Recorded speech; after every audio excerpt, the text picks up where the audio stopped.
이사야서의 말씀입니다. 그 무렵 주님께서 아하즈에게 이르셨다. 너는 주 너의 하느님께 너를 위하여 표징을 청하여라.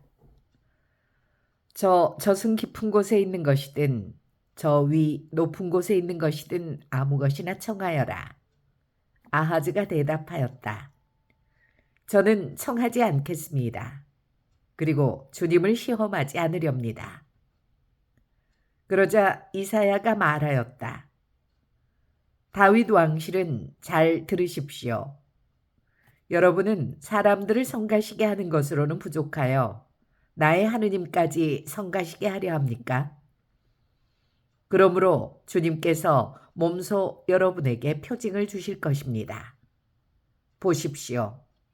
젊은 여인이 잉태하여 아들을 낳고 그 이름을 임마누엘이라 할 것입니다.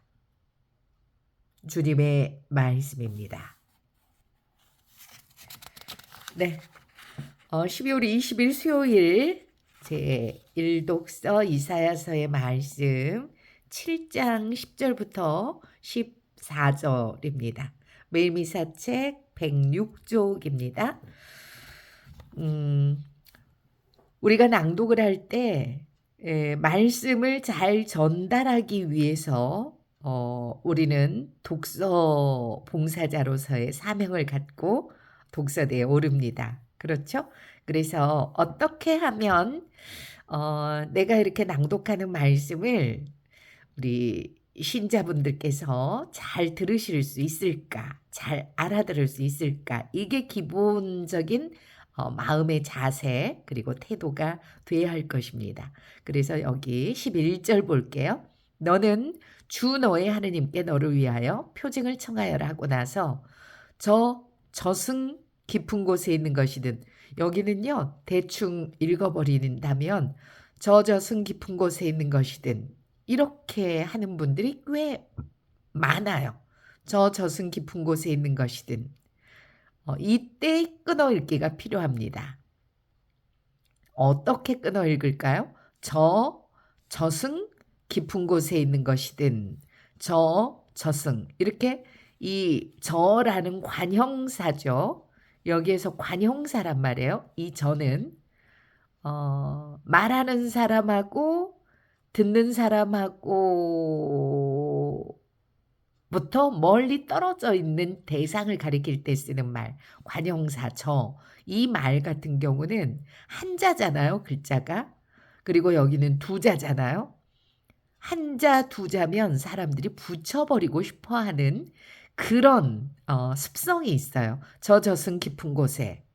그런데 그것을 멀리서 들었을 때는 저승이라는 말이 뭐지? 이럴 수 있거든요. 그래서 이럴 때 반드시 끊어줘야 합니다. 하지만 쉬지는 않고요. 구분만 해주는 거죠. 저승 깊은 곳에 있는 것이든. 그래서 이 리듬감을 이 정도는 어떻게 끊고 연결하는지 리듬감을 습관화시킬 필요가 있습니다. 저랑 한번 같이 해볼게요. 시작. 저승 깊은 곳에 있는 것이든 이 박자감을 잘 습득해 놓으시면 좋습니다. 여기도 마찬가지. 저 위 높은 곳에 있는 것이든 전혀 듣는 사람을 배려하지 않는 낭독이었어요. 저 위 높은 곳에 있는 것이든 왜 이렇게 한다고요? 잘 전달하기 위해서입니다.